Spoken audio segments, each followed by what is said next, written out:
I'm Anil Kumar. In this video, we will review the power rule when applied to derivatives. So I have 4 questions for you. The first one is, we need to differentiate few functions. I've taken a variety here. And then the second one is, determine the coordinates of a point or points at which the curve, this and this, have the same slope. So we have to find both derivatives and equate them to get the value of x. Then we have to determine the equation of the normal to the curve. Right? Normally you do tangent to the curve. This is normal to the curve given to you at a given point. And then we have an application question. You can always pause the video, answer these questions, and then look into my suggestion. So in all these questions, we are going to use the formula which is power rule. So if you have something over, let's say, x to the power of, let's say, n, then the derivative will be n times x to the power of n minus 1. So this is the power rule. At times what we also do is combine it with the constant multiplier. So if you have y equals to k times x to the power of n, then the derivative is k times n times x to the power of n minus 1. So if there is a constant multiplier, n gets multiplied by a constant, correct? So you could apply this rule and then find derivatives. So let's move on and solve these questions one by one. So I'd like you to go through these steps and understand how power rule is applied, since it will be applied in most of the questions as a part of it, right? Now let's begin with the very first one, where we are finding derivative of the function y equals to pi square plus x to the power of 2 pi minus 5x plus 2. Now let's rewrite this. So we have y equals to pi square plus x to the power of 2 pi minus 5x plus 2. Now as you see, the first term is a constant, right? So when we find the derivative, first term is a constant, so the derivative of a constant is going to be 0. So you have to be very careful, right? Pi is a constant, 22 over 7. Second term here is x to the power of 2 pi. Now, so that is a power. So we'll apply the power rule. So it becomes 2 pi times x to the power of 2 pi minus 1. So that's the rule, correct? And then we have minus 5x. So here the power is 1. So 1 times 5 is 5 itself. So we already have a negative sign. And x to the power of 1 becomes x to the power of 0. I'm purposely writing 1. Look here, this was 1, correct? So 1 minus 1 is 0. And anything to the power of 0 is 1. So my answer for this should be 2 pi times x to the power of 2 pi minus 1 minus 5. Does it make sense to you? Correct? So that becomes the answer for the given question. Now let me take the next one here, which is y equals to 1 plus square root of x over x, correct? So we've done part A. Let me call this as A. So A is done for us, correct? Now we are doing B, and then we'll take up C. So B. So y equals to 1 plus square root x over x. Now to apply power rule, which is like, if I write y equals to k times a to the power of x, in that case y derivative is equals to, let me rewrite this. So if I have y equals to k times x to the power of a, in that case the derivative should be a times k in any order, x to the power of a minus 1. Is it okay? So if it is n times k, x to the power of n minus 1. Now here we have kind of a function 1 over something, right? So you have to rearrange it first. So let's do that part. So this could be written as 1 over x plus square root x over x. You see that? Now I could write y as x to the power of minus 1 plus, now what is this? This is x to the power of minus half. Half minus 1. Do you get it? Now you can apply the power rule and you get derivative of this function as negative x to the power of negative 1 makes it negative 2. Here you have to multiply by negative half x to the power of negative half minus 1. Does make sense to you, right? So that gives you minus of 1 over x squared, and here we have minus. So negative 1, so when you multiply 1 by 2 get 2. So minus 1 minus 2 is minus 3. Bring it down. So we have 1 over x to the power of 3 over 2. So you have to do some math here. This is the derivative of the given function, correct? So that is your answer. Is it okay? So that is how you're going to do it. So I'd like you to redo it and try to understand this step. Now let's do the last part, which is kind of like this. Now in this case, I could write the function as y equals to x squared minus x to the power of what? Minus 1 over 3, correct? Since it was in the denominator, we just flip it. So it becomes minus 1 over 3 instead of being in the denominator. I have written in the power. Now I can apply this power rule, right? So we get y derivative dy dx as minus 1 over 3 times x squared minus x, and if I do minus here, so I get minus 4 over 3. Is it okay? Now this is kind of special. We're just extending. Now inside term, you could also find derivative of this. So you have to multiply this by derivative of inside term also, which is x squared minus x. So some of you might have learned this, but this is a good stage to pick it up. So now we have minus 1 over 3, and that could be written in the denominator, right? So let me write this in the denominator, which is x squared minus x to the power of, let me write 4 over 3 at present. And here derivative is 2x minus 1. So we get 2x minus 1 in the numerator, right? So that becomes the derivative 1 whole and then 1 over 3, correct? So some of you could write this as negative of 2x minus 1, and here you get x squared minus x times cube root of x squared minus x, right? So it could be written like this, but that's good enough. I forgot to write 3 here. So let me write like this, minus here. Is it okay? So it is negative 2x minus 1 over 3 times x squared minus x to the power of 4 over 3, correct? So that is the derivative using power function. So I've taken 3 very good examples to give you the variety.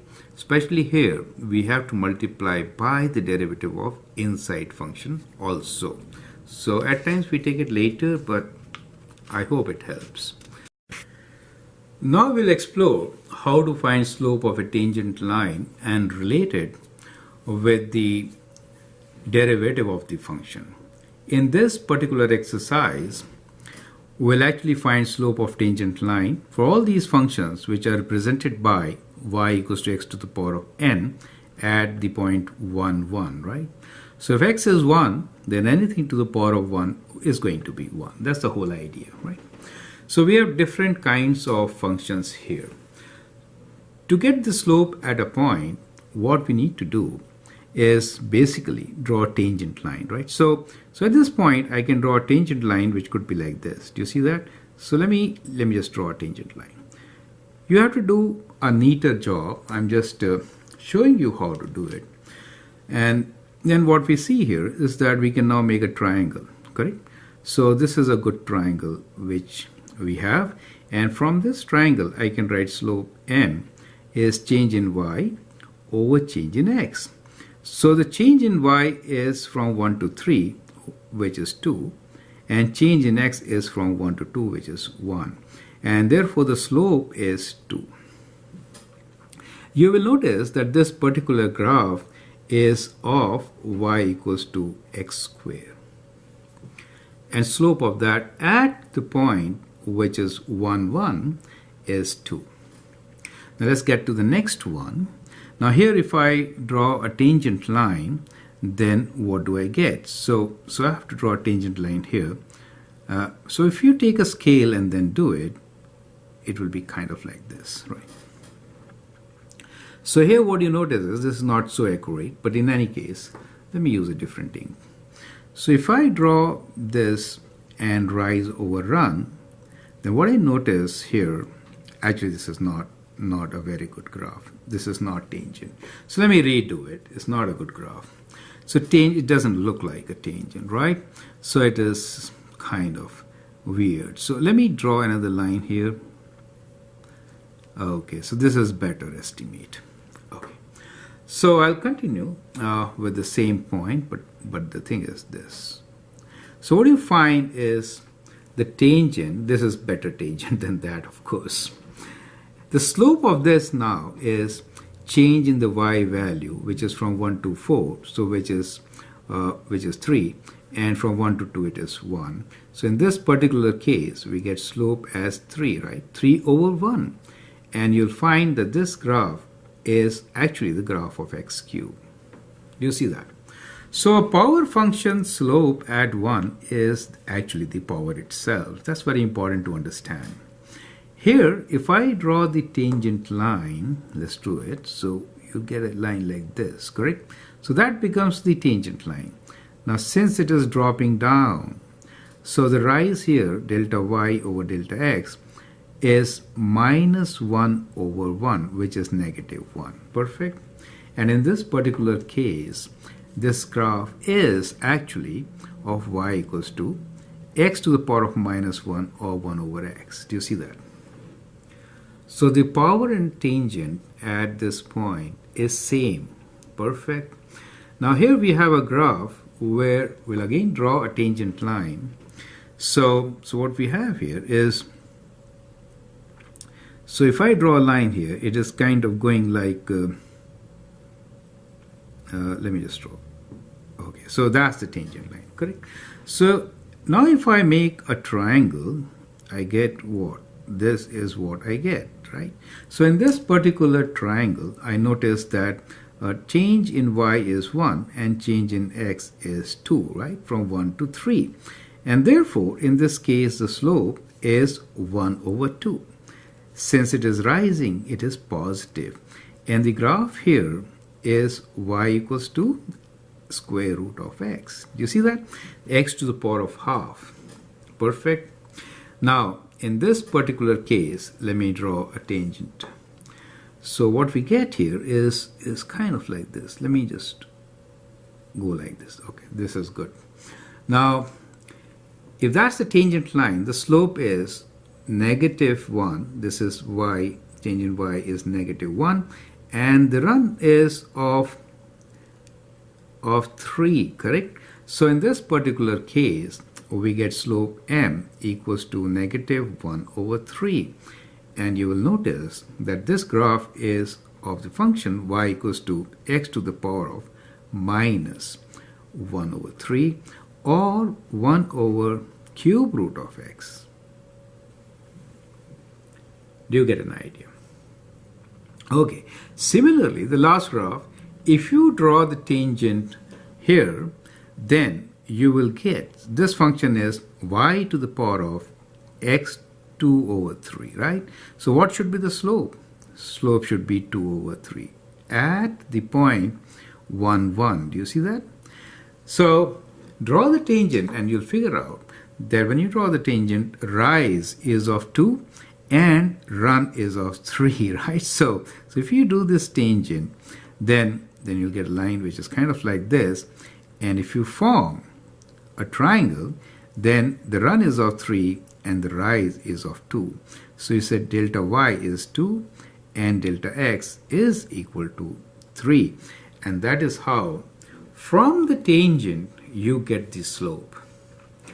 Now this is very important exercise and you will soon learn that the derivative of y to the power x to the power of n, and we could write like this, y dash is n x to the power of n minus 1. So this n, when x is 1, is same as the exponent. And that's the reason why our slope for the tangent line approached the value of the exponent, right? So I hope that's a very interesting take from this particular video, and this will give you an idea about how the derivative's value should be for a given function, correct? I just received a requirement from one of my subscribers who wants to understand how do we find maximum velocity for a cubic function. So this question is for that, and I hope it is going to help many of you. The question here is, determine maximum velocity of an object with position function s of t equals to 4t plus t square minus 2t cube. So let us find the derivative of this function is by applying the power rule itself. So we have the function s of t, which is displacement, as 4t plus t square minus 2t cube. Now we are going to apply the power rule to find the derivative, which I hope you remember. If y equals to a times x to the power of n, then the derivative of this function is a times n x to the power of n minus 1. So that's the power rule which we are going to apply. So derivative, I could write ds dt, or let me write like this. So will be, so t to the power of 1 gets multiplied with 4, we get 4. Here we get 2 times t, and here we get 3 times 2 as 6 t square. Now as you know, rate of change of displacement is basically velocity. So we have got the velocity function now, right? So we can say velocity is equal to this function, which is minus 6t square plus 2t plus 4. Now that seems to be a parabola, correct? Minus means opening downwards, so it is a parabola which opens kind of like this. So if we find that point, we know when the velocity is maximum, right? So once we know when the velocity is maximum, we can substitute that point and then figure it out, right? Now at that point, you will notice that the derivative should be 0, right? So at this point, if I find the derivative, I should get 0, right? So it is a good idea to differentiate this function itself and equate the derivative to 0. Perfect. So what we will do now here is that we'll find derivative of the velocity itself. So derivative velocity will be minus 12t plus 2. Since we want to find maximum velocity, this derivative can be equated to 0 to find maximum velocity, right? Maximum velocity, I should say the time when or I should write like this, time for maximum velocity, right? We can write 12t equals to 2, or t equals to 2 over 12, right? Or 1/6 of the unit. So 1 over 6. We are not given any units here, so whatever time unit is. So 1/6 of the time, it is going to be at the maximum, correct? So that gives you the time of this vertex. Now what you can do here is you can substitute 1/6 here and then find the velocity. So now you can calculate what is the velocity when t is 1 over 6. So that should be equals to, substituting 1/6, we get minus 6 times 1 over 6 whole square, okay, plus 2 times 1 over 6 plus 4, right? So that is what you get, and that's the maximum velocity for the given function, right? You could also factor this, and then you could have found the answer, right? So either way, you can figure out what the answer is, right? So this will give you minus 6 times 1 over 36 plus that is 1 over 3 plus 4, and this could be reduced as 1 over 6. And now you can take common denominator of 12. So let me do it here. Common denominator of 12. So you get minus 2.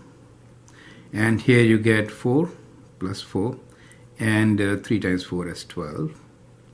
Which will be 10 plus 4, 14 over 12. Or 7 over 6.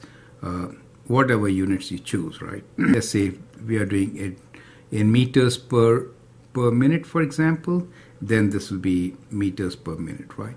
Okay, anyway. So, but the idea is you've understood how to find the maximum velocity for the given displacement. So in case of given displacement, which is a cubic function, derivative will be a quadratic function. You get a maximum if the quadratic function is with negative leading coefficient, right? And then if you find the second derivative, you will get you can equate it to 0 for a horizontal tangent line, slope 0, and there you can find time. Here is another very interesting question where we are going to apply the power rule. The question here is, determine the coordinates of the points at which the curve y equals to 3 minus x cube whole square and y equals to minus 2x to the power of 6 have the same slope, right? You can always pause the video, answer the question, and then look into my suggestions. Now in this particular case, we are given two different functions. First function given to us is y equals to 3 minus x cube whole square. Now we can always apply the extended power rule where we'll have outside function derivative times inside function, correct? So applying the power rule, we get derivative of this function as 2 times 3 minus x cube, 2 minus 1 is 1, and then multiplied by the derivative of inside term, which is 3x squared, correct? So this is kind of important to understand. So that is the derivative of our first function. Let's find the derivative of the second function, which is y is equals to minus 2x to the power of 6. So the derivative here is minus 2 times 6 is 12x to the power of 5. Perfect. Now, when we say that they have the same slope, then it really means that these two derivatives should be equal. So now we are going to solve and find the value of x when they are equal. So I could write this as, this is 3 times 2 as 6, so I'm just rearranging this.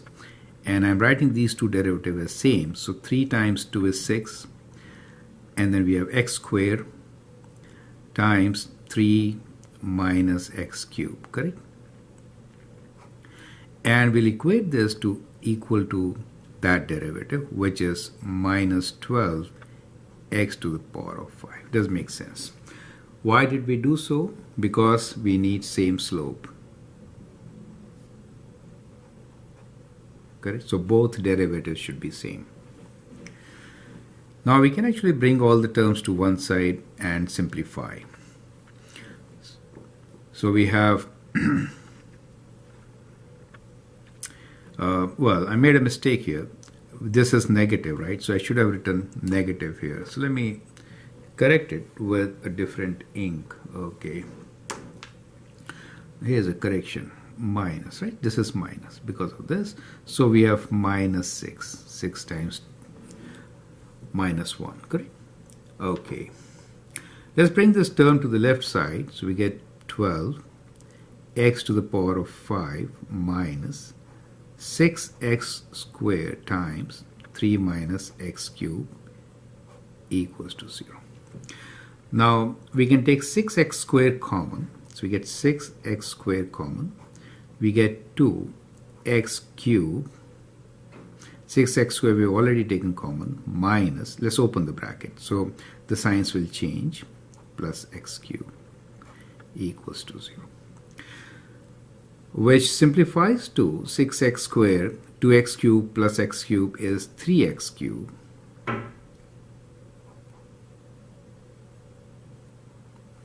and we have minus 3 equals to 0. Correct? Now for this equation to be true, we have two possible solutions. One is that 6x squared equals to 0. The other one is 3x cubed minus 3 equals to 0. Correct? Now depending on them, we can say from here x is equals to 0, right? And from here we have x as equals to 1. Correct? So we get two solutions here. First one is x equals to 0, the other one is x equals to 1. Since we need to find the coordinates of the points, we'll substitute this value here, right? So let's substitute and find the points. Points normally means you have to give both x and y value. Okay, so we know for the function y equals to minus 2x to the power of 6, if I substitute 0 here, then so we have to get 2 points from here, correct? So if I substitute 0 or 1, what do I get? If I substitute 0, I get a point 0, 0, correct? And if I substitute 1 here, I get 1 minus 2. If I do that function, which is the other function, y equals to 3 minus x squared whole square, so then again we get 2 points here, depending on what value we are putting. So we could put x equals to 0 or x equals to 1. See, if I put x equals to 0 here, I get 3 squared, which is 9. So I get 0 and 9 on this curve. And if I put 1 here, 3 minus 1 is 2, and 2 squared is 4. So I get 1 and 4. Correct? So these are the points at which they will have the same slope. So I hope you understand. It's kind of a complex question. You have to rearrange and figure it out, right? So this determine the coordinates of points at which the curves, this and this, so there are two different curves. We are not finding their point of intersection, but they have the same slope. So the slope we found is same at two different x values. If x value is 0, then the value here will be 0, 0 at the origin. If x value is 0, then the point on the first curve is going to be at 0, 9. If x is 1, then the point on the second curve is 1 minus 2. And if x is 1, then on the first curve, the point is 1, 4. So that is the set of our solutions, right? So I hope this point is well taken care of.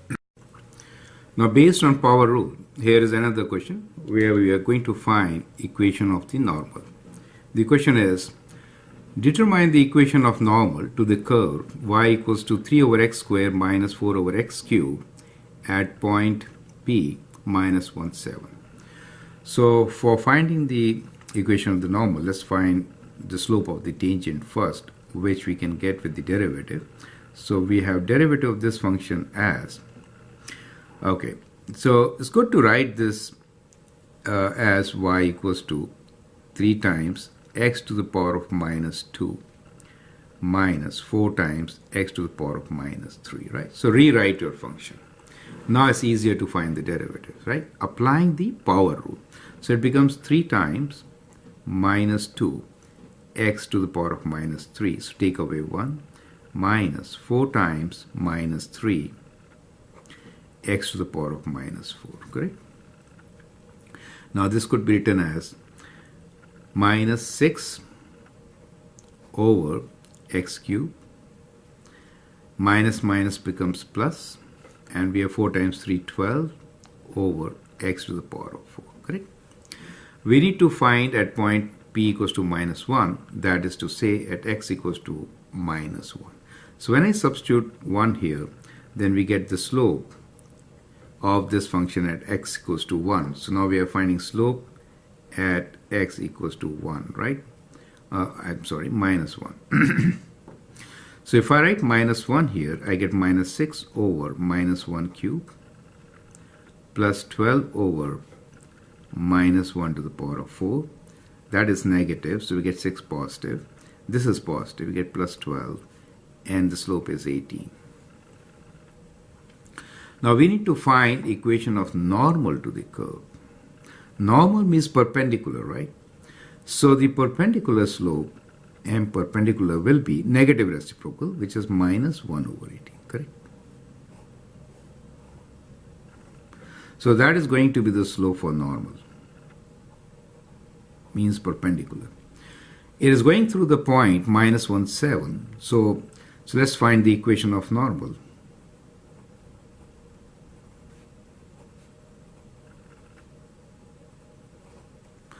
Now, for this equation, we know that the slope is minus 1 over 18 and the point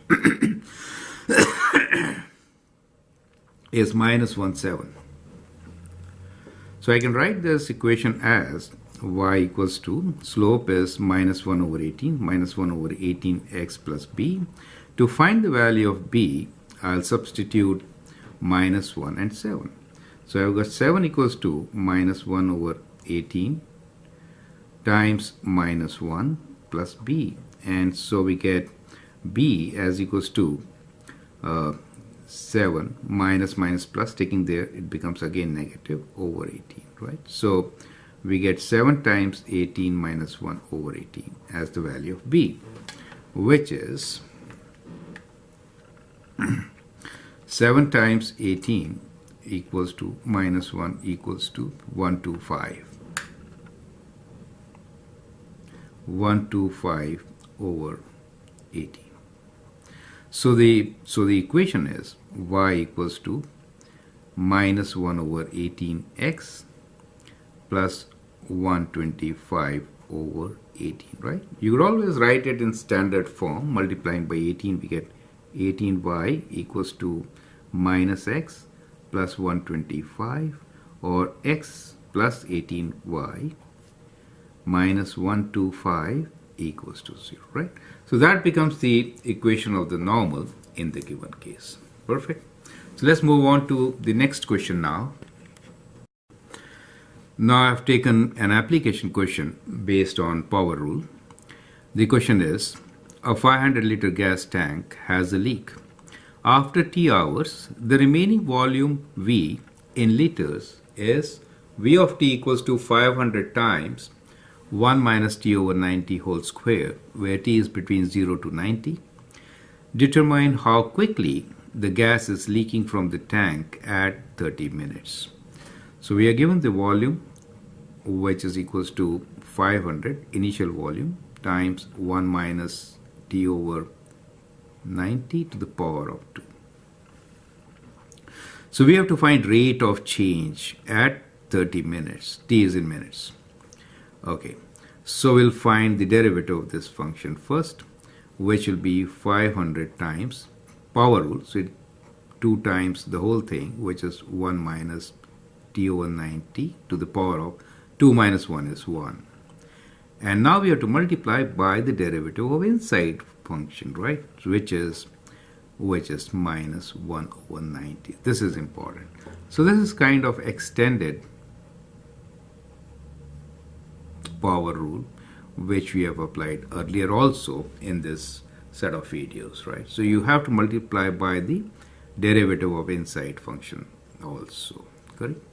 Since we have to find this rate of change at 30 minutes, it's a good idea to substitute 30 for T, right? And that is the rate of change of volume after 30 minutes is, this becomes 1000, so we have 1000 here, 1 minus 30 over 90 times negative of, let me write negative here now, 1 over 90, okay? Which is minus 1000. So that means it is decreasing. Minus only signify that it is decreasing, right? So you can take 90 common here. So you get 90 minus 30 times 1 over 90, correct? So that gives you, okay, let me write it here. So we have this rate of change as negative 1000 times, this is 60, correct? Over 90 times 90, 90 times 90, correct? You could simplify this, removing these zeros. and 3 goes two times, and this is 3. Is it okay? So we can write down the answer as minus 200 now over 3 times 9, 27, and the units will be liters per minute. So that's kind of important, correct? So if you want to write in decimals, you can divide 200 by 27 and write the answer in decimals. So it could be written as 7.4 approximately liters per minute. So that is how you could actually solve such questions. So I hope that helps to understand how power rule can be applied and how power rule can be extended with some good application questions. Feel free to share your views and comments. If you like and subscribe, that'll be great. Thank you and all the best.